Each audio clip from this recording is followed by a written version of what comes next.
नमस्कार, मैं हूं राजेश कुमार। उत्तर प्रदेश में माफियाओं और अपराधियों के खिलाफ योगी सरकार अब रहम के मूड में नहीं है। कानपुर के बिकरू कांड के बाद जहां अपराधियों की धरपकड़ तेज हो गई, वहीं माफियाओं के खिलाफ भी प्रशासन सख्त रुख अपनाए हुए है। इस बीच पूर्वांचल की मऊ सदर विधानसभा सीट से बाहुबली विधायक मुख्तार अंसारी के खिलाफ लखनऊ विकास प्राधिकरण ने बड़ी कार्रवाई की है और लखनऊ के डालीबाग इलाके में बनी मुख्तार अंसारी की अवैध इमारत को प्रशासन ने ध्वस्त कर दिया।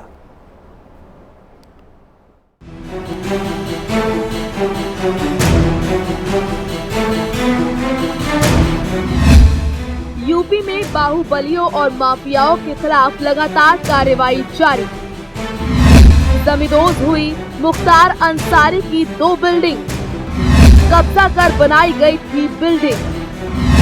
ये इमारतें मुख्तार अंसारी ने शत्रु संपत्ति पर अवैध कब्जा कर खड़ी की थी। उत्तर प्रदेश में बाहुबलियों और जेल में बंद माफियाओं के खिलाफ लगातार कार्रवाई जारी है।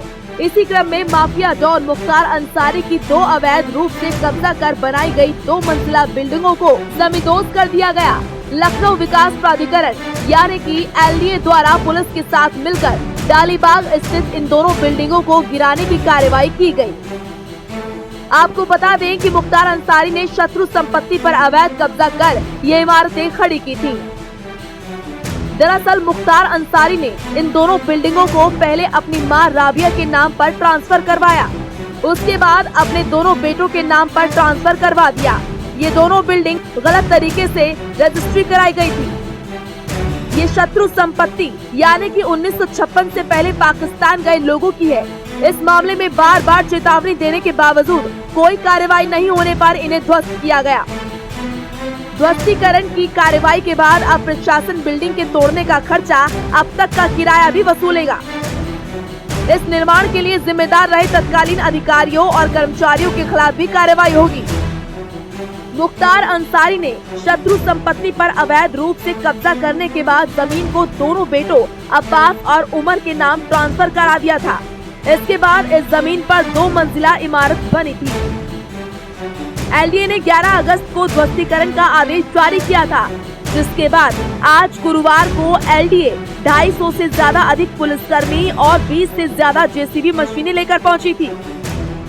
लखनऊ जिला प्रशासन का कहना है कि इस अवैध निर्माण में जिन अधिकारियों और कर्मचारियों की मिलीभगत रही है, उनके खिलाफ भी कार्रवाई की जाएगी। आपको बता दें कि शत्रु संपत्ति पर किसी भी तरह का निर्माण कार्य नहीं कराया जा सकता, लेकिन बाहुबली मुख्तार ने अपनी ताकत का इस्तेमाल करते हुए न सिर्फ इस पर कब्जा किया, बल्कि पहले अपनी मां और फिर अपने दोनों बेटों के नाम इसे ट्रांसफर करा दिया। Bureau report, prime news.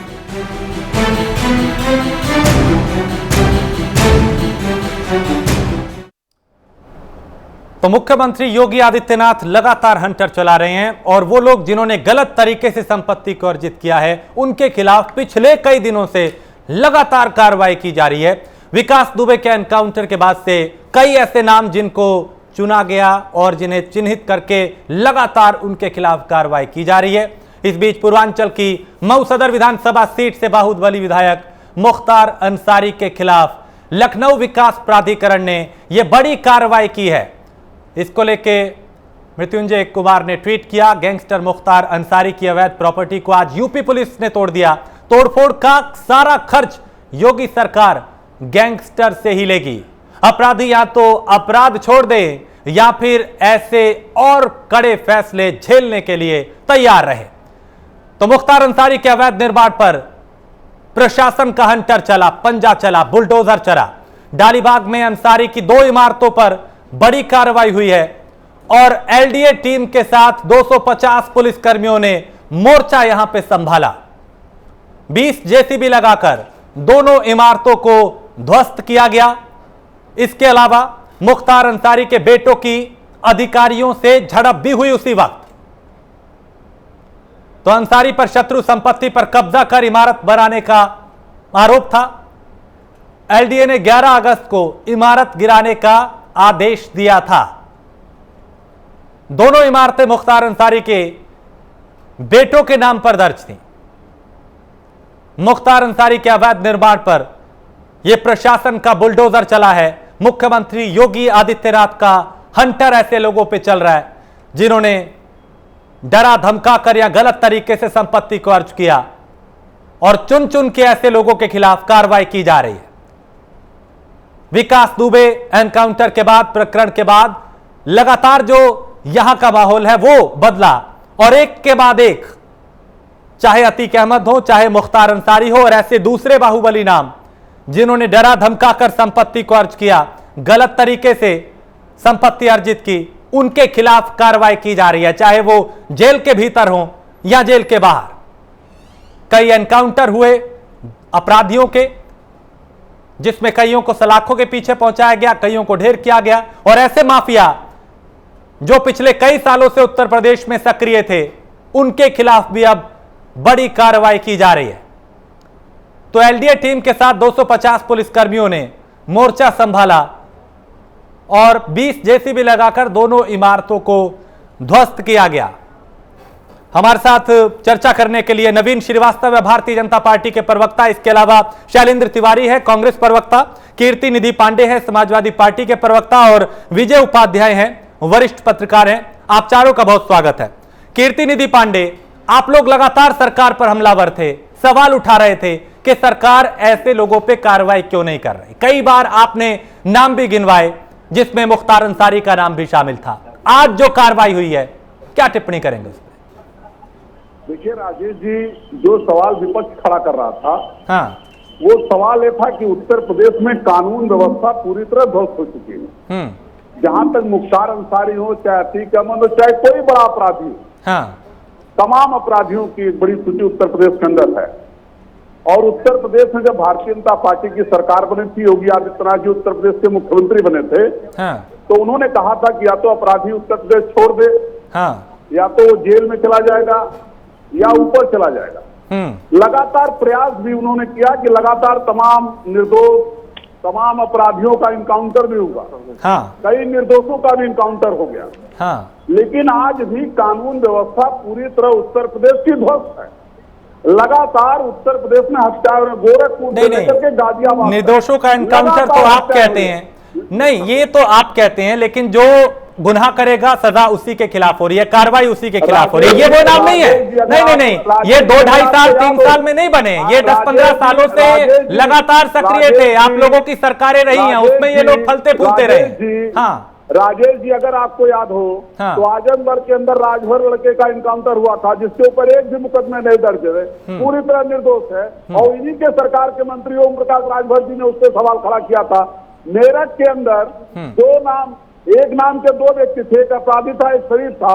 शरीफ का इनकाउंटर हो गया, अपराधी बचा रह गया, उस पर सवाल खड़ा हुआ। जो निर्दोष है, सवाल उसी पे खड़ा करता विपक्ष नहीं, लेकिन आप ये बात तो मानेंगे ना कीर्ति निधि पांडे, सरकार अपराधियों का नेस्तनाबूद करने तैयार है, तो विपक्ष सरकार के साथ खड़ी है, अपराध रोके। मैंने शुरुआत चर्चा की आपसे इसीलिए की निधि भाई, आप ही से इसीलिए की क्योंकि आप लोग लगातार ये कह रहे थे। अब हम ये देख रहे हैं पिछले कई दिनों में विकास दुबे के एनकाउंटर के बाद चुन चुन के कार्रवाई की जा रही है। मुख्यमंत्री का जो हंटर है वो ऐसे लोगों के खिलाफ चल रहा है। राजेश जी, हाँ, राजेश जी, अपराध नहीं रुक रहा, यही तो सवाल, बड़ा सवाल यही है। हाँ, पुलिस अपनी एक क्षमता कानून व्यवस्था रोकने के काम को इस तरीके की कार्रवाइयों से ध्यान भटका रही है। हाँ, मैं तो कह रहा हूँ अपराधियों के खिलाफ कार्रवाई हो, जो अवैध कब्जेदार हो उनके खिलाफ कार्रवाई हो, लेकिन कानून व्यवस्था स्थापित होना चाहिए उत्तर प्रदेश के अंदर।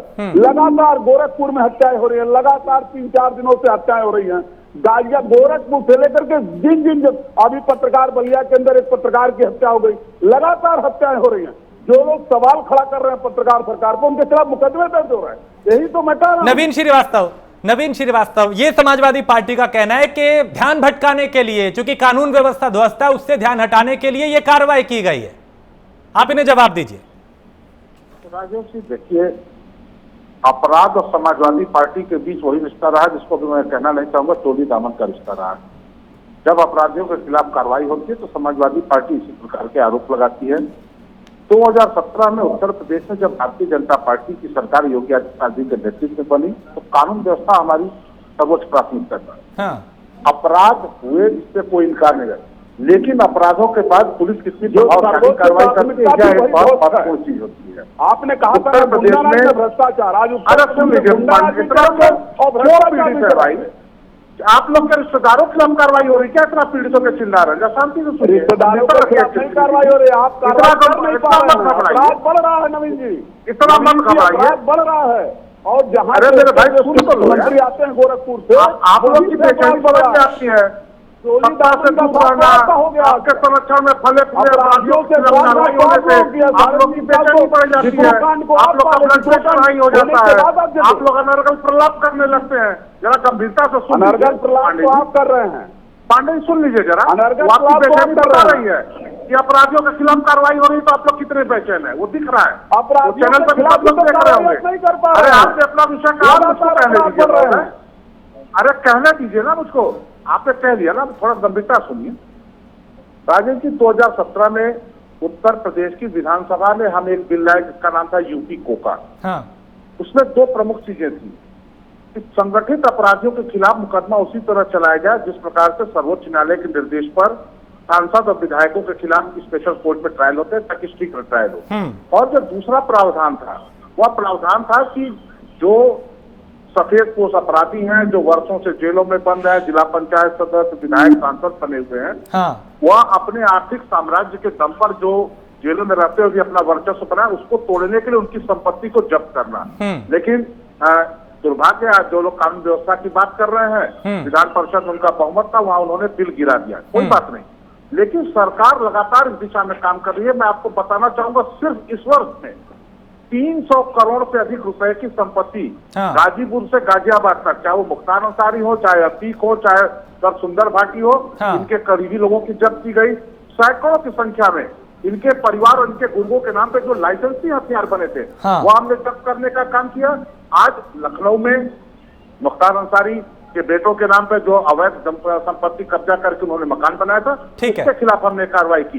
लेकिन दुर्भाग्य है कि अतीक अहमद का भाई अशरफ पकड़ा गया, 1 लाख का इनामी था, वह बहुत चर्चा में नहीं आया। लोग कहेंगे कि आप अपराधियों के खिलाफ जाति देख के काम करते हैं, लेकिन कुंटू सिंह, उमेश सिंह और सुल्तानपुर में इन लोगों के खिलाफ कार्रवाई हुई, उस पर आप नहीं कहेंगे। ठीक है, दिक्कत क्या है कि विपक्ष, एक बार और कहना चाहूंगा, हमारे मित्र पांडे जी लगातार कह रहे थे कि अपराध आप नियंत्रण में नहीं कर पा रहे हैं। पांडे जी, मुख्यमंत्री जी ने कहा था कि अपराधी या तो उत्तर प्रदेश में रहेंगे या उत्तर प्रदेश छोड़ के भाग जाएंगे या ऊपर जाएंगे। उत्तर प्रदेश का सबसे बड़ा अपराधी, उसको बांदा जेल में हार्ट अटैक होने लगी और उत्तर प्रदेश की जेल छोड़ के भाग गया पंजाब की जेल में। उत्तर प्रदेश का, पश्चिम उत्तर प्रदेश का सबसे बड़ा अपराधी मुकीम काला, जिसके आतंक से सैकड़ों हिंदू परिवार पलायन कर गए थे, आज वो अपने प्राणों की भीख मांग रहा है। आप तथ्यों पर भी चलिए, आप देख लीजिए 2017 से 2020 तक जो साल के पहले 7 महीने हैं, उनके आंकड़े उठा के देख लीजिए। संगठित अपराध या जो गंभीर अपराध, हत्या, बलात्कार, डकैती, रोड होल्डअप। ठीक, मैं लौटता हूँ नवीन जी, मैं आपके पास फिर लौटता हूँ। लेकिन शैलेंद्र तिवारी, आज जब कार्रवाई हो रही है उन लोगों के खिलाफ जो जेल में बंद हैं, जिन्होंने डरा धमकाकर यहां गलत तरीके से संपत्ति को अर्जित किया, फिर क्यों विपक्ष ये कह रहा है कि ध्यान भटकाने के लिए कार्रवाई की जा रही? पहले आप लोग सवाल उठाते हैं कि कार्रवाई क्यों नहीं की जा रही बाहुबलियों के खिलाफ, अपराधियों के खिलाफ, और जब कार्रवाई होती है तो कभी उसकी जात तलाशी जाती है अपराधी की, कभी कोई और बात। देखिए विवेक, राजेश जी, किसी भी अपराधी की ना जात तलाशी जा रही है, न किसी अपराधी का फेवर किया जा रहा है। अपराधी किसी भी जाति, धर्म, मजहब, पंथ का हो, अपराधी होता है। किंतु अपराध की जो जिस्ट है, अपराध की एक आज की तारीख में उत्तर प्रदेश में एक दिशा बदल चुकी है। अब जो अपराध कर रहे हैं वो तो कहीं पकड़ में आ नहीं रहे हैं। उनका भ्रष्टाचार ये है कि वो निचले स्तर पे जाकर शिकायत करते हैं तो वो हीला हवाली में शिकायत ऊपर संज्ञान में उसको नहीं लिया जाता है। अभी एक पत्रकार मारा गया है और उसको इस तरह से रिप्रेजेंट किया गया है कि उनका जमीन का मामला था, उनके पारिवारिक विवाद था, ये सब तमाम था। ये नहीं बताया गया कि उसको दौड़ा दौड़ा कर मारा गया, उसको गोली मारी गई, ये सब नहीं बताया गया। ये तमाम चीजें ऐसी हैं, सवालिया निशान उन पर लगता है। अपराधी पकड़े जाए, कौन अपराधी किसी पार्टी का रिश्तेदार है, पकड़ो अपराध को, अच्छी बात है।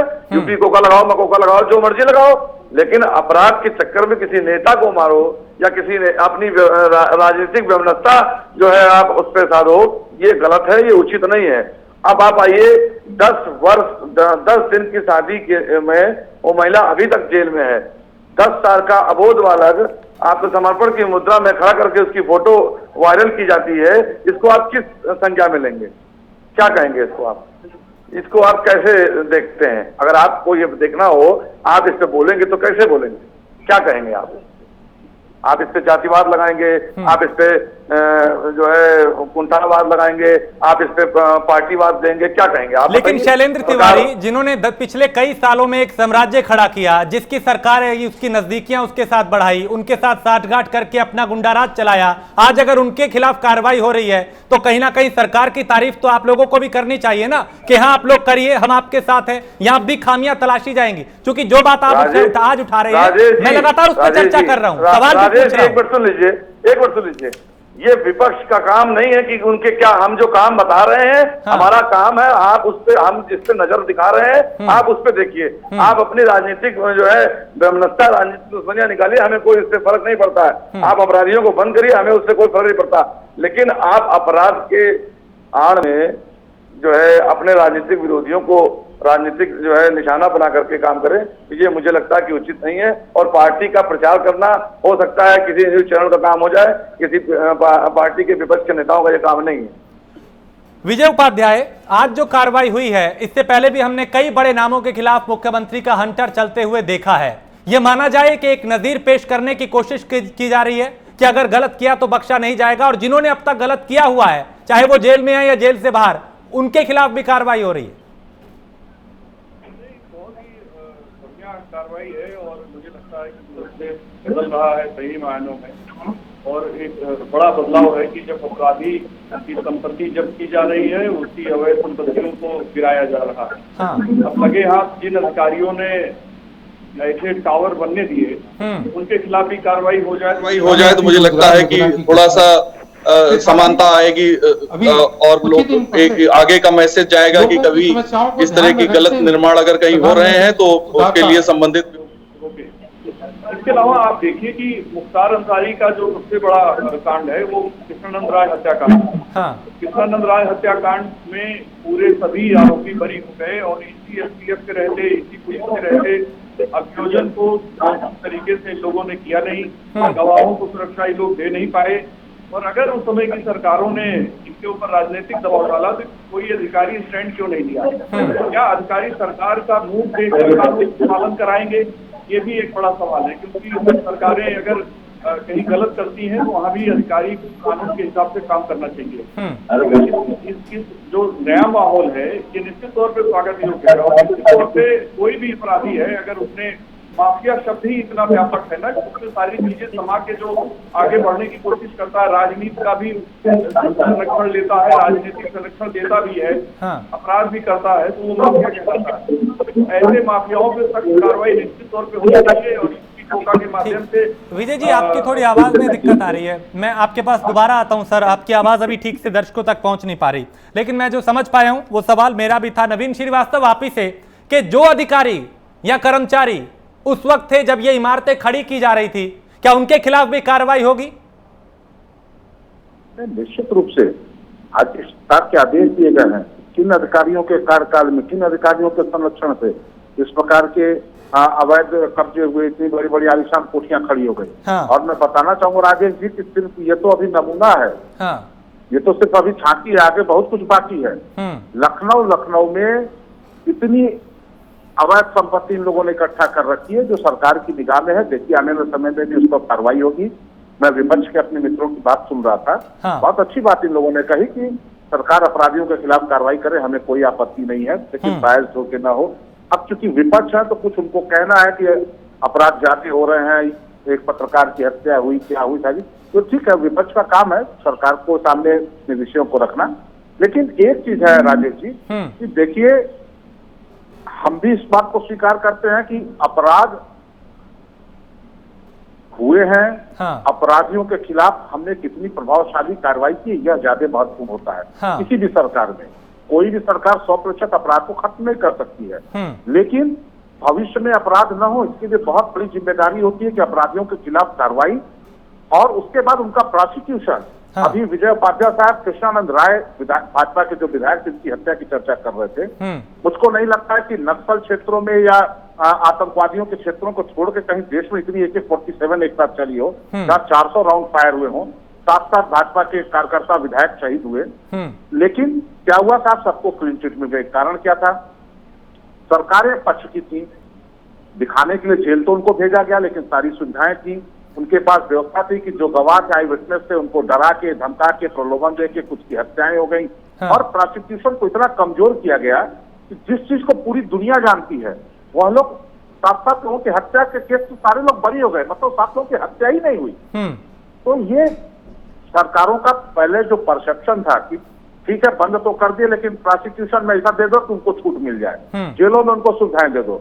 आज योगी आदित्यनाथ जी के नेतृत्व की भाजपा सरकार बनने के बाद अपराधियों को कहीं भी कोई किसी प्रकार का उनको छूट नहीं है कि वह किस जात के हैं, किस धर्म के हैं, किस पार्टी के हैं, कितने प्रभावशाली हैं।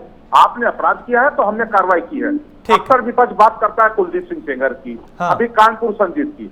देखिए उसमें मांगा ही हमने तत्काल 2 घंटे के अंदर CBI इंक्वायरी हमने सौंपी सेंगर में, संजीत अपहरण कांड में हमने तत्काल CBI सौंपी।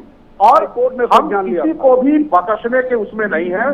कोई अगर हमारे पार्टी का भी कार्यकर्ता, विधायक, पदाधिकारी कोई अपराध करता है तो निश्चित रूप से हम उसके खिलाफ कार्रवाई कर रहे हैं। हम राजेश जी, एक घटना मैं बताना चाहूंगा। हमारी सरकार में आप नहीं कह सकते हैं कि 2013 में मुजफ्फरनगर में हत्या आरोपियों को थाने से छोड़ दिया गया, बदले में पूरा पश्चिम उत्तर प्रदेश जल गया। 302 के आरोपी थाने से फोन पर नहीं छूटे, या माँ और बेटी के साथ बलात्कार के आरोपी को हमारे मुख्यमंत्री हेलीकॉप्टर में नहीं घुमा रहे जैसा पिछले मंत्री करते थे, या दंगों के आरोपी मुख्यमंत्री आवास से बैठ के चाय नहीं पिलाए जाते थे।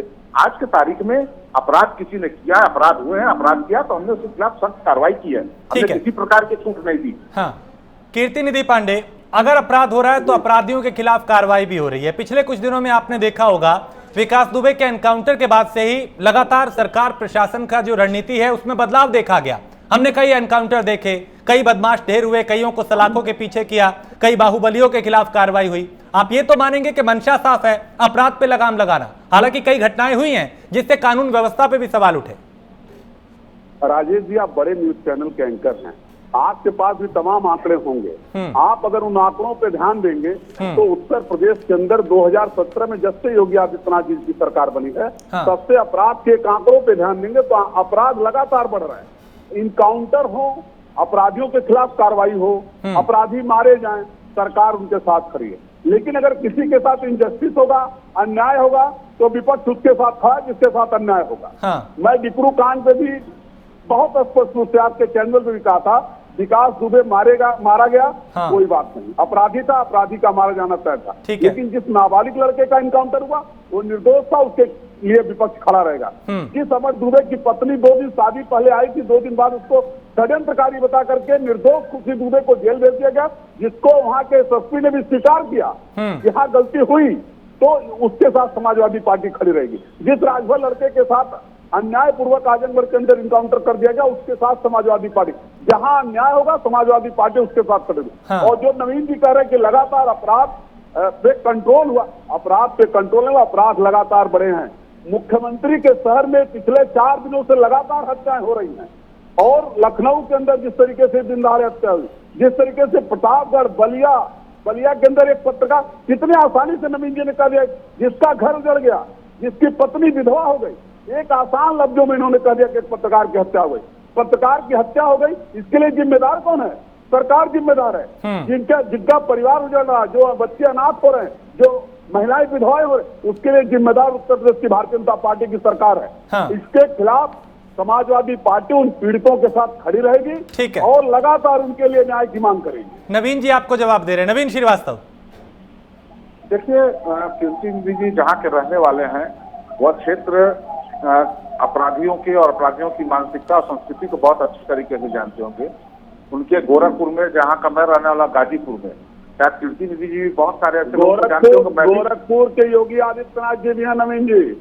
अरे सुन लीजिए महोदय, उत्तर प्रदेश के मुख्यमंत्री, मैं क्या कर रहा हूँ, सुन लीजिए, आप भी बहुत सारे ऐसे लोगों को जानते होंगे जिनको मैं भी जानता हूँ, जिनके ऊपर एक भी मुकदमे दर्ज नहीं है, लेकिन वो कितने बड़े अपराधी हैं उस क्षेत्र का बच्चा बच्चा जानता है। इन्होंने उस राजभर की जो एक इनकाउंटर हुआ आजमगढ़, उसकी चर्चा की, ठीक है, उसके ऊपर मुकदमे नहीं थे, लेकिन वो कितना बड़ा अपराधी था, कम से कम 20 हत्याओं का वो आरोपी था, लेकिन मुकदमे उसके खौफ के वजह से चाहे जिस वजह से नहीं लिखे गए।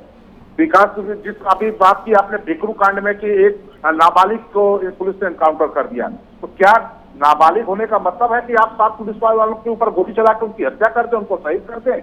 नाबालिग होने का ये कोई प्रिविलेज नहीं है कि आप अपराधी नहीं है या आप नाबालिग है तो आप पुलिस वालों की हत्या कर दें और इनकाउंटर आपका ना हो, यह कोई प्रिविलेज नहीं है। रही बात कीर्ति निधि जी अपराध के आंकड़ों की बात, मैं आपसे शुरू के बारे में बता दीजिए नवीन जी, कीर्ति दुबे के बारे में बता दीजिए कि उसके बारे में बता, मैं आपके सब प्रश्नों का जवाब दे रहा हूँ। हाँ बताइए जी। अभी राजेश जी बहुत चर्चा में हमारे विपक्ष के मित्र करते हैं। हाँ। उत्तर प्रदेश संगीन अपराधों में 11 प्रकार के अपराधों में देश में नंबर 1 है। अब मैंने समझ पाता हूं कि 23 करोड़ की आबादी वाले राज्य में अगर 1000 हत्याएं होती हैं, हाँ। उसकी तुलना 1 करोड़ की आबादी वाले उस राज्य से जहां 500 हत्याएं क्या की जा सकती है? मैं छोटा सा उदाहरण आपको देना चाहूंगा। 2017 का एनसीआरबी का आंकड़ा सबके पास गूगल पर उपलब्ध है। 2017 में पूरे देश में 1,30,000 क्राइम अगेंस्ट वुमेन हुए थे।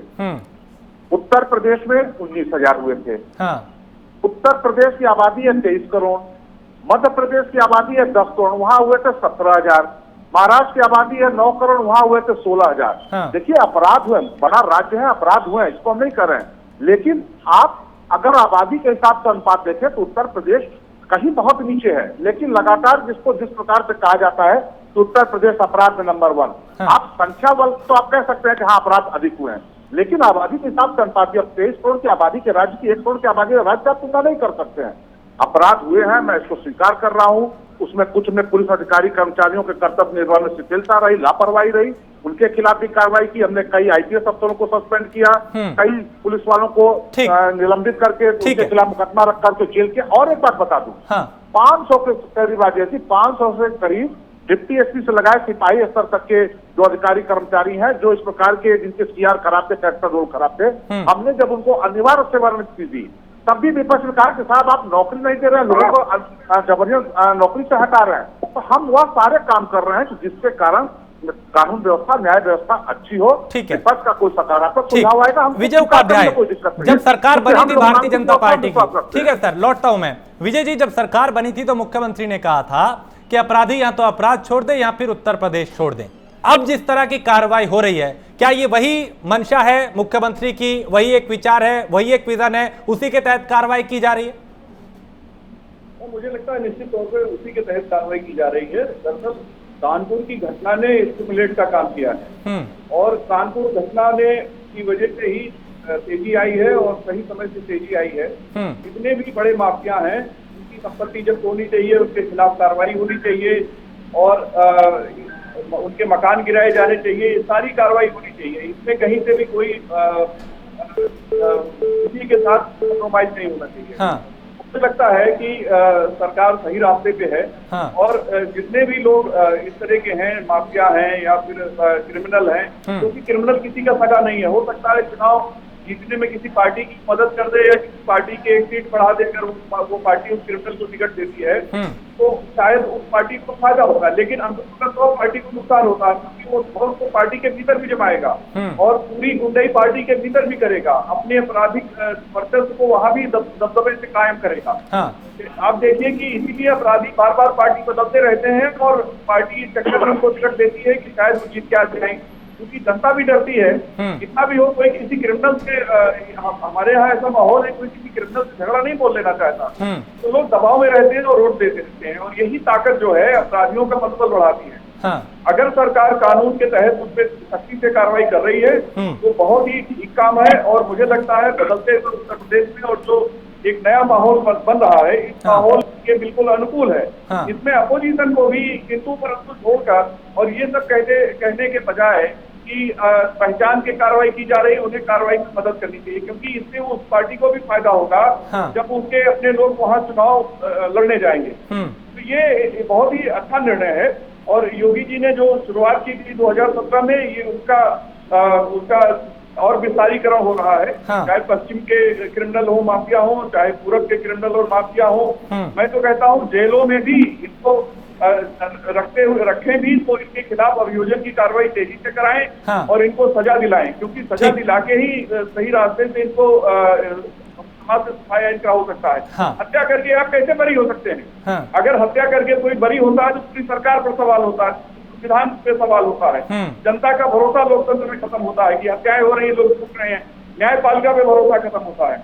तो इसलिए बहुत जरूरी है कि सख्त कानून है तो कानून के तहत कार्रवाई हो। हाँ। और जो भी व्यक्ति ऐसे हो उनके जो भी सख्त से सख्त, चाहे मकान गिराने की कार्रवाई हो या जो भी तरीके की कार्रवाई हो सकती है, कानून के तहत उस पर करना बहुत जरूरी है। इससे उत्तर प्रदेश में शांति आएगी। हाँ।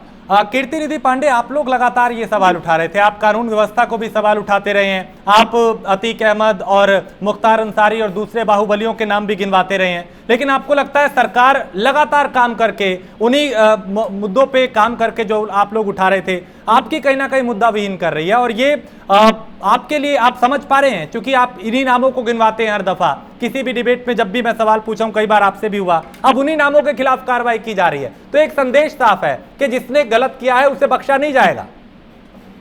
देखिए राजेश जी, एक बात स्पष्ट है कि अपराधियों के खिलाफ कार्रवाई होनी चाहिए और जितनी सख्त कार्रवाई हो वो अच्छा है। मैं इस मुद्दे पे सरकार के साथ हूँ, सरकार की सराहना भी करता हूँ कि अपराधियों के खिलाफ कार्रवाई हो। ठीक। लेकिन जो सबसे बड़ा मुद्दा है कि उत्तर प्रदेश के अंदर महिलाओं की सुरक्षा का जो सवाल खड़ा है, जो कल खड़ा था वो आज भी खड़ा। व्यापारियों के सुरक्षा का सवाल जो कल खड़ा था वो आज भी खड़ा। नौजवानों की सुरक्षा का, जो सुरक्षा का सवाल आम आदमियों को, जिस तरीके से कानपुर के अंदर संजीत यादव का मुद्दा मैं पिछले डिबेट में भी आपके सामने रखा था। संजीत यादव के हत्यारे गिरफ्तार हो गए, पुलिस ने उन्हें जेल भेज दिया, लेकिन संजीत की लाश आज तक बरामद नहीं हुई। उसकी बहन धरने पे बैठ रही है, तो पुलिस जिस तरीके से उसके साथ व्यवहार कर रही है वो कहाँ का न्याय? लगातार वो परिवार सीबीआई जांच की मांग कर रहा है, क्यों नहीं सीबीआई जांच करा दी जाए? उसके लाश आज तक नहीं मिल पाया संजीत यादव का। हत्यारे जेल गए, बाद में वही लोग बरी होंगे। जब हथियार नहीं बरामद होंगे, लाश नहीं बरामद होगा तो सजा कैसे होगी अपराधियों को? अभी तक संजीत यादव की बरामदगी नहीं हो पाई। और लगातार जो उत्तर प्रदेश के अंदर अपराध हो रहे हैं, तमाम जनपदों में अपराध हो रहे हैं, गोरखपुर, बलिया, गाजियाबाद, प्रतापगढ़, ये तमाम जनपदों में, लखनऊ के अंदर, राजधानी में जिस तरीके से प्रशासनिक अधिकारी मारे जा रहे हैं दिन दहाड़े, इस तरीके के जो अपराध है इस पर अंकुश लगाने की जरूरत है। जो बड़े अपराधी है, नामी अपराधी है, वो जो अवैध संपत्ति खड़ा के उसके खिलाफ कार्रवाई हो। सरकार के साथ समाजवादी पार्टी खड़ी है उस मुद्दे पर। जिस भी अपराधी के द्वारा अवैध संपत्ति हो वो गिराया जाए, जो कलेक्शन हो अवैध संपत्तियों का उसको, जो अधिकारी कर्मचारी उसमें सम्मिलित तो उसके खिलाफ भी कार्रवाई हो। लेकिन आम आदमियों की सुरक्षा सबसे बड़ी प्राथमिकता होनी चाहिए और सरकार इसी मुद्दे पर फेल है। ठीक है शैलेंद्र तिवारी, अगर आप सुन पा रहे हैं तो आपसे समझना चाहूंगा कि जो नाम लगातार गिनवाए जाते थे विपक्ष की तरफ से कि ये आज भी महफूज हैं या जेलों में फल फूल रहे हैं, उनके खिलाफ कार्रवाई हो रही है। विकास दुबे के बाद से एक पूरा एक एजेंडा चला है, या यूं कहें कि एक ऑपरेशन चला है कि क्लीन यूपी को करना है, उस पर बड़े बड़े नामों के खिलाफ कार्रवाई की जा रही है। आप इससे संतुष्ट हैं कि जिस तरीके की कार्रवाई हो रही है एक बेहतर व्यवस्था की तरफ उत्तर प्रदेश बढ़ रहा है? देखिए, यहाँ संतुष्ट और असंतुष्ट दो पहलू हैं। पहला पहलू ये है, हम असंतुष्ट इस बात से हैं कि जिनके साथ अपराध हो रहा है, जिनमें जो अपराधी बढ़कर अपराध कर रहे हैं, उनके साथ उन पे कोई कार्रवाई नहीं हो रही है। हम संतुष्ट इस बात से हैं कि चलिए जो लोग मुकदमे में वांछित हैं उनके साथ कार्रवाई की जा रही है, ठीक है, हम संतुष्ट हैं। लेकिन जब जिसपे हम असंतुष्ट हैं, जिसके लिए हम आवाज उठा रहे हैं, जिसके लिए हम लड़ रहे हैं, जिसके लिए हम सवाल पूछ रहे हैं, उन सवालों पे पार्टी के नेताओं पर मुकदमे हो रहे हैं। हम किसी पीड़ित व्यक्ति के यहाँ मिलने जाएंगे तो उस पर संवेदना मर चुकी है, हमें रोका जाएगा। ये कैसे अपराध कंट्रोल किया जा रहा है? मैं यहाँ पर यही कहना चाहता हूँ कि मुंसिफ बिका है, गवाही भी की है, जिस कलम से न्याय होना है वो स्याही भी की है। अपराधियों की जो है अपराधियों के खिलाफ कार्रवाई होनी चाहिए, इसमें कोई दो राय नहीं है, लेकिन अपराधियों को बख्शा जा रहा है। जैसा कि अभी विजय उपाध्याय जी ने कहा कि आप उन अधिकारियों के खिलाफ लगे हाथ कार्रवाई करके दिखाइए जिन्होंने इनकी इतनी बड़ी प्रॉपर्टी, इतनी बड़ी बिल्डिंगें खड़ा करने में जिनकी संलिप्तता रही है, उनके खिलाफ आप क्या कार्रवाई कर रहे हैं? आपकी मंशा साफ साफ एकदम जो है निगेटिव झलक रही है, क्योंकि आपकी मंशा साफ नहीं है, आपकी नीयत और नीति में खोट है। नवीन जी, आपके ऊपर सीधा आरोप लगा रहे हैं वो कि जब हम पीड़ित से मिलने जाते हैं तो गिरफ्तारियां होने लगती हैं, आवाज को दबाया जा रहा है, कुचलने की कोशिश की जा रही है। इससे कैसे पार पाएंगे? क्योंकि एक तरफ तो आप लोग अपराधियों के खिलाफ कार्रवाई कर रहे हैं, दूसरी तरफ जब विपक्ष पीड़ितों के साथ सहानुभूति दिखाता है तो उनको भी पकड़ा जाता है, उन्हें भी हिरासत पे ले लिया जाता है। देखिए, सबसे पहले तो मैं कहना चाहूंगा, अभी कीर्ति जी ने भी और हमारे मित्र भाई विजय उपाध्याय जी ने इस चीज को बार बार कहा कि बिकरू कांड के बाद पुलिस लेती आई। मैं आपको बताना चाहूंगा कि ये डिराइव हमारा पहले से चल रहा था। बिकरू की घटना के पहले पूर्वांचल में मुख्तार अंसारी के आर्थिक साम्राज्य से जुड़े हुए जौनपुर, बनारस, गाजीपुर, मऊ, जो लोग उसके गुर्गे थे, उनकी करोड़ों की संपत्तियां, गाड़ियां, उनके हथियार सब जब्त किए गए। अकेले गाजीपुर जिले में कम से कम उनके करीबी लोगों के, उनके रिश्तेदारों के, जो जिनका सामान्य रूप से तो लाइसेंस नहीं बनना चाहिए था, लेकिन एक एक व्यक्ति के नाम से 3-3 लाइसेंस के हथियार, राइफल, बंदूक, पिस्टल, वो सारे जब्त किए गए, निरस्त किए गए। और जिन अधिकारियों ने उस लाइसेंस को इशू किया था उनके खिलाफ भी जांच की जा रही है। अतीक अहमद की संपत्ति मकान कुर्क किया गया। अतीक अहमद का भाई अशरफ, जो बसपा विधायक राजूपाल की हत्या का आरोपी था, सपा का विधायक रहा, वो वर्षों से फरार था, 1 लाख का इनामी था, उसकी गिरफ्तारी हुई। पश्चिम उत्तर प्रदेश में हुई। तो ड्राइव हमारा तेज चल रहा था, ऐसा नहीं है कि हमारा ड्राइव नहीं हो रहा था, लेकिन मुझको लगता है कि इस कानपुर की घटना के बाद मीडिया का टेंशन थोड़ा इस पर ज्यादा हुआ, ये चीजें ज्यादा आने लगी।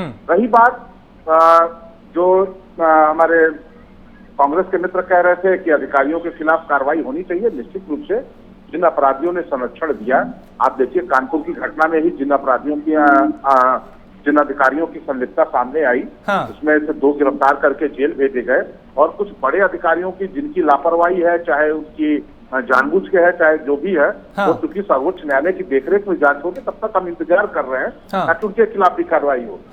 अभी आप देखिए पिछले दिनों में शैलेंद्र कुछ कह रहे हैं, शैलेंद्र आपको कुछ कहना चाह रहे हैं? तो हम 1 मिनट बोल रहे हैं। 2 IPS अधिकारियों के नाम आए, हमने उनको भी निलंबित किया। और निश्चित रूप से शैलेंद्र जी, आपको भी, कीर्ति जी, मैं सबको आपके चैनल माध्यम से आश्वस्त करना चाहता हूं कि हम न सिर्फ अपराधियों की गिरफ्तारी, बल्कि अपराधियों की गिरफ्तारी के बाद उनके खिलाफ सही तरीके से अभियोजन हो, ताकि उनको सजा हो, और उनको संरक्षण देने वाले समाज में, चाहे वो अधिकारी हो, चाहे राजनीतिक लोग हो, चाहे सफेद पोस्ट नेता हो, चाहे जो भी हो, हम उन सबको भी संज्ञान में लेकर सबके खिलाफ कार्रवाई कर रहे हैं। और उसी की जो एक कड़ी थी आज लखनऊ की जो घटना, जिसमें मुख्तार अंसारी के परिवार के 2 लोगों के नाम पर बहुमंजिली इमारतें थी, अवैध कब्जा करके उसको गिराया गया। लेकिन मैं फिर से बताना चाहता हूँ, यह सिर्फ झांकी है, आगे भी बहुत कुछ बाकी है। ठीक है, जो लोग भी अपराध करके उत्तर प्रदेश में ताकतवर हुए हैं, हमारी सरकार में, शैलेंद्र तिवारी, हम उनकी आर्थिक सामाजिक शक्ति को तोड़ेंगे। शैलेंद्र तिवारी, ये तो सिर्फ झांकी है, अभी बहुत कुछ बाकी है। बिल्कुल बिल्कुल झांकी है, तो बहुत कुछ बाकी है, बिल्कुल सही बात है। मैं इस बात का स्वागत करता हूँ कि झांकी जब ऐसी है तो बाकी कैसा होगा, ये तो जनता के सामने भी आएगा ही। बेसिक चीज ये है कि आप अधिकारियों को निलंबित कर रहे हैं, बहुत अच्छी बात है। आप उनको जो है दंडित करेंगे, ये सोचने की बात है। आज तक उन लोगों ने अपहरण की रकम दी, अब तक उनके खिलाफ कार्रवाई नहीं हुई है, जिन लोगों ने इस तरह का कृत्य किया। एक बात। दूसरी बात, सबसे इंपॉर्टेंट बात है, लखनऊ शहर में आए दिन अखबार में निकल रहा है, फलाना ठेकेदार, फला कंपनी के लोगों के साथ यहाँ पर जबरदस्ती जबरन वसूली कर रहे हैं, और उसमें पुलिस की संलिप्तता इस तरह से है, पुलिस उस ठेकेदार का गुर्गा बन के काम कर रही है। आज भी लगातार एक दैनिक अखबार में, 2 दैनिक अखबारों में निकला है, इससे पहले भी निकला है। और राजधानी में जब ये हाल है तो सोचिए अन्य जिलों का हाल क्या होगा। अपराध छोटे से ही बड़ा होता है, बड़ा अपराधी कोई नहीं होता है, छोटे छोटे अपराध जब बड़े होते हैं तब ये स्थिति पैदा होती है। बिकरू कांड का जो कांड हुआ है, वास्तव में ऐसा कोई कांड आज तक नहीं हुआ, विभत्स कांड है। 8 जवान पुलिस के शहीद होते हैं, ये हकीकत है, उसके साथ जो हुआ बिल्कुल सत्य हुआ। लेकिन आप किसी की आड़ में छुप करके आप अपराधी को मारने के बजाय आप सही आदमी को मार दें, ये भी गलत है। एक दूसरी चीज सबसे इंपॉर्टेंट, संत ज्ञानेश्वर की हत्या हुई है, उनके अपराधी कौन है? क्यों उनके लिए सरकार मौन है? उनको क्यों नहीं बंद किया जा रहा जेलों में? उनके पीछे कौन लोग हैं? और संत ज्ञानेश्वर के साथ कितनी जो है AK-47 चली है, आप बताएं, ढूंढिए, देखिए। कोई भी सवाल, कोई भी जवाब किसी की चीज का तुरंत दे सकता है, लेकिन ये जो किया जा रहा है ये मुझे लगता है कि सरकार के लिए बहुत ही शर्मनाक है। समझने की बात है, अगर समझा जाए तो बहुत बड़ी बात है, ना समझे तो राजधानी में मुख्यमंत्री की नाक के नीचे गुर्गे इस तरह से काम कर रहे हैं, कैसे मान लिया जाए कि वो आप जिम्मेदारी से काम कर रहे हैं। मान लिया जाए, क्योंकि हमने पिछले कई दिनों में देखा है कि कई बड़े अधिकारियों के खिलाफ भी मुख्यमंत्री ने खुद कार्रवाई की है, जहां से भी उन्हें शिकायत मिली है। आईपीएस राजेश भाई अभी एक व्यापारी ने एक डीएम साहब को फोन किया और वो ऑडियो इन्होंने वायरल किया। मुख्यमंत्री के ऑडियो को वायरल करने में दोनों के ऊपर कार्रवाई होनी चाहिए, दोनों को सजा मिलनी चाहिए। मुख्यमंत्री की बिना जो है क्या नाम है जानकारी के और बिना उनके सूचना के, बिना उनकी जो है स्वीकृति के कैसे उन्होंने ऑडियो रिकॉर्ड किया और कैसे वायरल किया, क्या सजा मिली उसपे, क्या कार्रवाई हुई?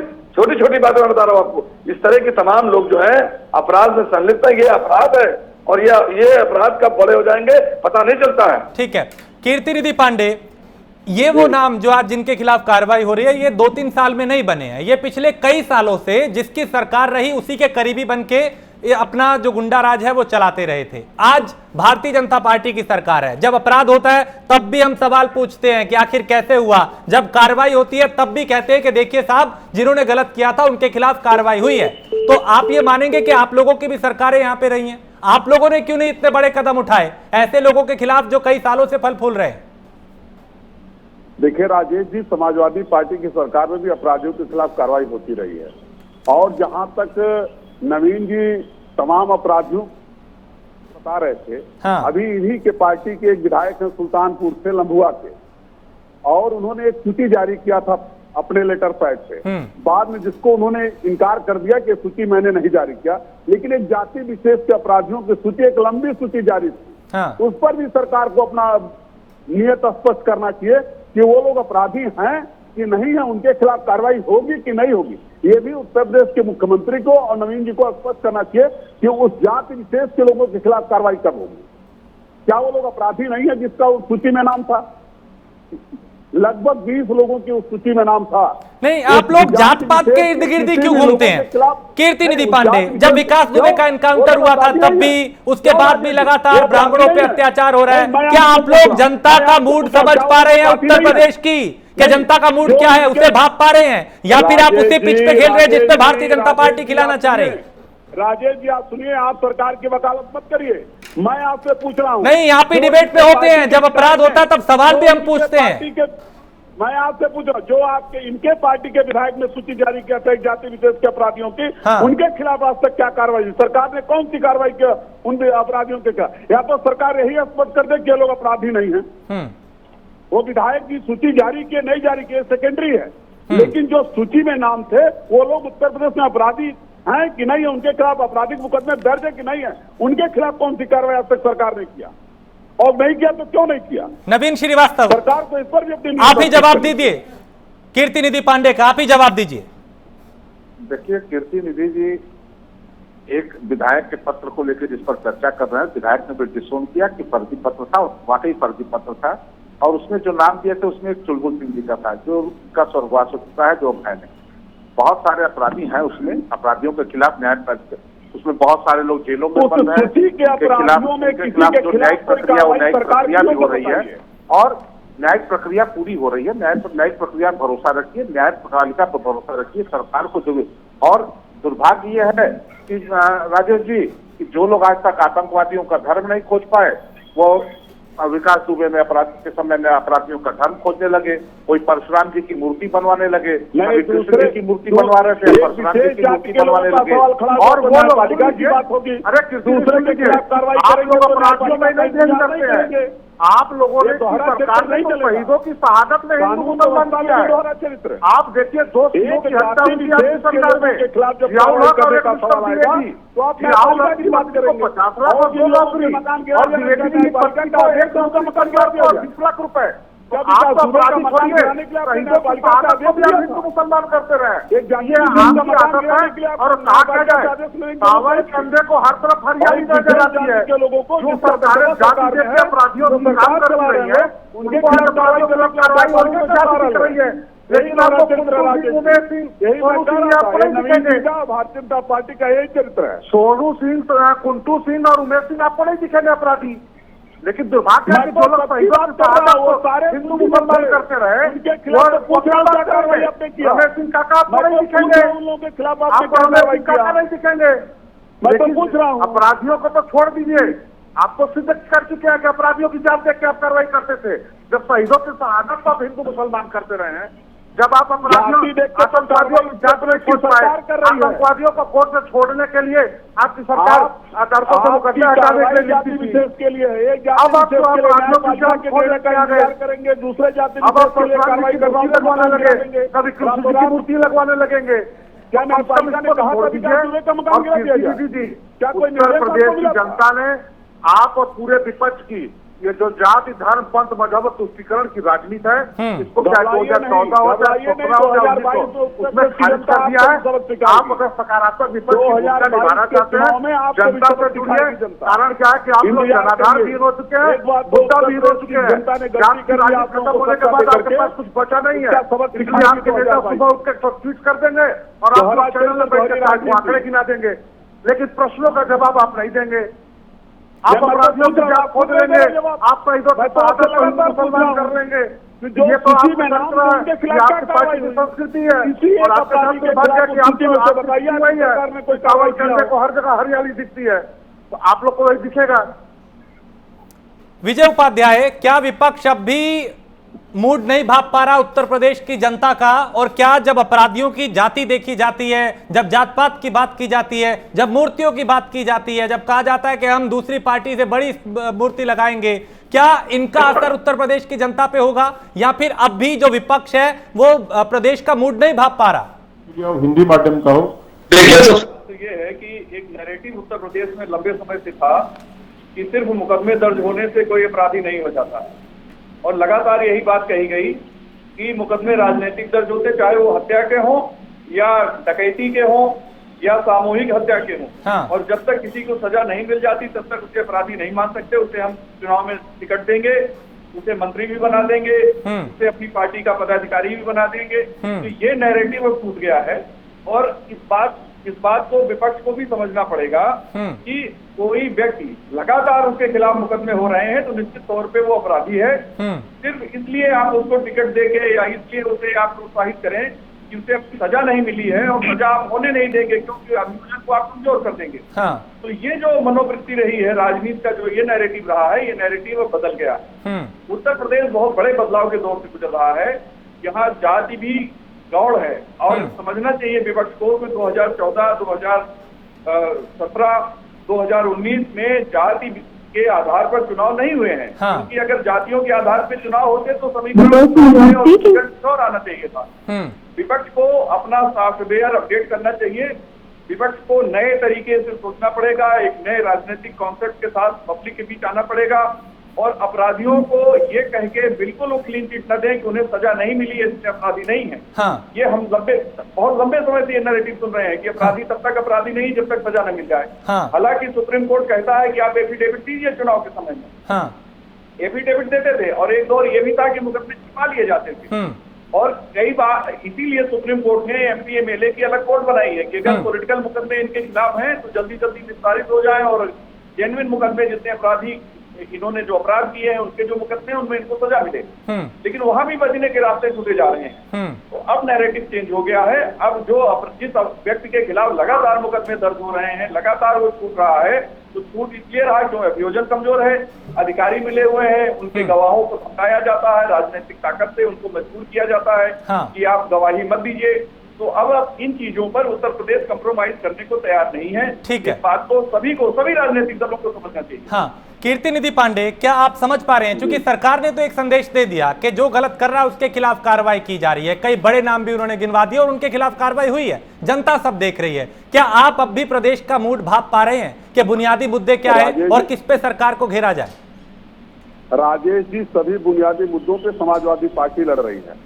आज भी समाजवादी पार्टी यूथ के कार्यकर्ता माननीय राज्यपाल महोदय से मिलने जा रहे थे, लेकिन पुलिस ने लाठीचार्ज कर दिया उनके ऊपर लाठीचार्ज हुआ और वो जनता की छात्र की समस्या राज्यपाल तक नहीं पहुंचा पाए, राज्यपाल से मिलने नहीं दिया गया हमारे नौजवानों को। और ये भारतीय जनता पार्टी की सरकार दमनकारी नीति पे है। विजय उपाध्याय जी वरिष्ठ पत्रकार है, मैं उनका बहुत सम्मान करता हूँ, लेकिन जो सवाल मैंने खड़ा किया उससे विजय उपाध्याय जी ने अपनी दृष्टि नहीं डाली। जो एक जाति विशेष पे मैंने सवाल खड़ा किया कि जो सूची जारी हुई थी वो सूची फर्जी थी या असली थी, सवाल ये नहीं है। सवाल ये था कि उस सूची में अपराधी है कि नहीं है। उन अपराधियों के खिलाफ इस सरकार ने क्या कार्रवाई किया। विजय उपाध्याय जी अगर उस पर भी थोड़ी दृष्टि डाल देते तो बड़ी कृपा होती। ठीक है विजय जी, इस पर छोटी सी टिप्पणी कर दीजिए। नहीं, अगर इनको कोई सूची इनके पास है तो इनको कोर्ट में PIL करें और सरकार को डायरेक्टिव इश्यू करा दें कि साहब ये लोग भी अपराधी हैं, इनके खिलाफ कार्रवाई करें। ये जो ज्ञापन देने जा रहे हैं उसमें अपने ज्ञापन में शामिल करें। भारतीय जनता पार्टी आप ज्ञापन दीजिए ना, विपक्ष का अपना रोल प्ले करिए कि साहब ये लोग भी अपराधी हैं, पार्टी की तरफ से इंडोर्स किया जाए कि इतने लोग अपराधी हैं और उनको प्रकार है। आप क्यों नहीं सामने आते अपराधियों की सूची लेकर? आप उन अपराधी की सूची लेकर क्यों नहीं सामने आते? नहीं, वो आप जारी करिए ना, आप नहीं जारी कर रहे हैं, लेकिन आप अपनी भूमिका निभाइए ना, जारी करेंगे। जब आपकी जारी होगी तभी लोगों को पता लगेगा कि पत्रकार और इस तरीके की बात एक जाति विशेष के लिए PIL लेके राज्यपाल के पास जाए और बाकी आप सूची जारी करिए ना, आप सूची जारी करने से आपको किसने रोका है? आप जारी करिए। संवैधानिक व्यवस्था पे इनको विश्वास नहीं है, सूची इनके खिलाफ जारी किया उस पर कार्रवाई क्यों नहीं हो रही? वही जो ये लोग कहे वही सही है। मैं तो ये पूछ रहा हूँ जो इनके विधायक ने सूची जारी नहीं, विधायक ने तो मुकदमा दर्ज करा दिया कि उस वक्त मैंने नहीं जारी की है। विधायक ने मुकदमा दर्ज कराया है। नहीं, विधायक ने मुकदमा दर्ज कराया है, मैंने नहीं जारी किया है, पूछ रहा हूँ ये फेक है, इसलिए उन्होंने मुकदमा दर्ज किया। आप जारी करिए चाहिए। अरे मैं आपसे पूछा उसमें कोई अपराधी है कि नहीं है? आप वरिष्ठ पत्रकार है, पूरे उत्तर प्रदेश को देखते हैं, उसमें कोई अपराधी है कि नहीं है? मैं तो ये पूछ रहा हूँ आपसे। नहीं, मैं कैसे कह दूं अपराधी है? आप लोगों ने हमेशा यही बताया है कि जब तक किसी को सजा मिल जाए तब तक अपराधी नहीं है। पूरे अपराधियों को जब तक आपने ये व्यवस्था बनाई है कि जब तक किसी को सजा न मिल जाए वो अपराधी नहीं है। नवीन श्रीवास्तव, आप लोग एक संदेश साफ सुथरा दे रहे हैं योगी सरकार कि अपराधियों को बख्शा नहीं जाएगा, उनके खिलाफ कार्रवाई की जा रही है, वो हो भी रही है, लेकिन कई जगह अपराध भी हो रहा है, आपराधिक वारदातें भी हो रही हैं, उसको लेके लगातार विपक्ष आप पे हमलावर रहा है। ऐसे में उससे कैसे निपटा जाएगा? जो आप एक मैसेज देने की कोशिश कर रहे हैं कि जिसने गलत किया उसे बख्शा नहीं जाएगा, वो जनता तक कैसे पहुंचेगा? और ये कैसे नैरेटिव जो है वो सेट बदलेगा कि अपराधियों के खिलाफ कार्रवाई हो रही है और जो अपराध हो रहा है उस पर लगाम कैसे लग पाएगी? देखिए राजेश जी, हमें समझना पड़ेगा अपराधों के कई प्रकार। एक तो जैसे अभी हमारे मित्र विपक्ष की चर्चा कर रहे थे कि महिलाओं के साथ बच्चों के साथ उत्पीड़न। अब ये बताइए, घर में 2 साल की बच्ची के साथ रेप हो जाए, तो परिवार या कोई नजदीकी रिश्तेदार करते, ये सारी चीजें हैं, ये समाज की भी दिक्कतें हैं, पुलिस प्रशासन की भी है। हमने अपराध हुए तो सख्ती से कार्रवाई की है और संगठित अपराधियों के खिलाफ जो सरकारों में फले फूले, जिससे जनता में या नए अपराधियों के अंदर या विश्वास हुआ कि अरे हम कुछ बड़ा करेंगे तो हमको भी सरकारी संरक्षण मिलेगा, हम भी समसमाती गाड़ियों में चलेंगे, हम भी विधायक सांसद बन जाएंगे, उनका मनोबल तोड़ना भी हमारी सरकार की प्राथमिकता है जो हम कर रहे हैं। और घटनाएं कुछ हुई हैं, उसमें कुछ पुलिस अधिकारियों की लापरवाही, चाहे जानबूझ के हो चाहे जिस भी प्रकार वो भी सामने आई, हम उनके खिलाफ भी कार्रवाई कर रहे हैं ताकि भविष्य में कोई पुलिस वाला किसी अपराधी के रसूख के कारण, किसी अन्य प्रकार के कारण उसकी मदद न करे। थानों में जो तहरीर दी जाती है गुमशुदगी की है या किसी प्रकार के अपराध की, उसमें भी तत्काल कार्रवाई हो, शीघ्र कार्रवाई हो, ताकि बहुत सारी घटनाएं जो अप्रिय है वो होने से रोकी जा सके। हम उन सभी दिशाओं में काम कर रहे हैं। और एक चीज और राजेश जी बात करूंगा, जब कानून व्यवस्था की बात होती है, कीर्तिनिधि जी बहुत अच्छे प्रवक्ता है, बहुत विद्वान है, हमारे कांग्रेस के मित्र भी जो है, लेकिन उत्तर प्रदेश में हमारी सरकार जब आई, मैं बताना चाहूंगा कि प्रति लाख आबादी पर सिपाही या सब इंस्पेक्टर की जो संख्या होनी चाहिए थी वो राष्ट्रीय मानक के अनुसार बहुत कम थी, बहुत बड़ी आवश्यकता थी। ऐसा नहीं है कि समाजवादी पार्टी की सरकार में भर्तियां नहीं हुई, सिपाहियों की, सब इंस्पेक्टर की बहुत सारी भर्तियां हुई, ट्रेनिंग हो गई, नौकरी मिल गई, बच्चों की शादी विवाह हो गए, लेकिन अदालतों के चक्कर में ऐसे फंसे कि बहुत सारी भर्तियां निरस्त हो गई, बच्चे घर चले गए, बच्चे सड़क पर आ गए, पुलिस को सिपाही नहीं मिले, सब इंस्पेक्टर नहीं मिले। हमने सफलतापूर्वक 1 लाख से अधिक सिपाहियों की और 10,000 से अधिक सब इंस्पेक्टर की भर्ती करके उत्तर प्रदेश पुलिस संख्या बल को भी बढ़ाने का काम किया है। इसके साथ साथ मैं बता दूं, अभी उत्तर प्रदेश में हमारी सरकार ने 2500 करोड़ रुपए स्वीकृत किए। पुलिस लाइनों में, थानों में जो सिपाही हमारे यहाँ सब इंस्पेक्टर है, उनके लिए महिला चाहे पुरुष, उनके लिए बैरक बनाना, उनके लिए विवेचना कमरा, फायर स्टेशन, हम सभी दिशा में काम कर रहे हैं। और भी जहां से कहीं मीडिया के माध्यम से, विपक्ष के माध्यम से सकारात्मक सुझाव आएंगे, निश्चित रूप से हम उस पर चलिए, हम उम्मीद करते हैं कि आने वाले दिनों में चीजें और बेहतर हो। बहुत शुक्रिया नवीन श्रीवास्तव, कीर्ति निधि पांडे, आपका भी शुक्रिया। विजय उपाध्याय, बहुत शुक्रिया चर्चा में शामिल होने के लिए, अपनी बात रखने के लिए। और आज मुख्यमंत्री योगी आदित्यनाथ का जो हंटर है वो मुख्तार अंसारी पर चला है, उसकी संपत्ति पे चला है। इससे पहले कई अपराधियों को भी सलाखों के पीछे पहुंचाया गया और जो सलाखों के पीछे हैं उनके खिलाफ भी कार्रवाई की जा रही है, जिन्होंने गलत तरीके से अपनी संपत्ति बनाई थी या डरा धमकाकर संपत्ति को बनाया था। तो इस तरीके की जो कार्रवाई है वो एक संदेश देने के लिए है कि अगर गलत किया तो बख्शा नहीं जाएगा और मुख्यमंत्री का जो हंटर है वो लगातार ऐसे लोगों के खिलाफ चल रहा है।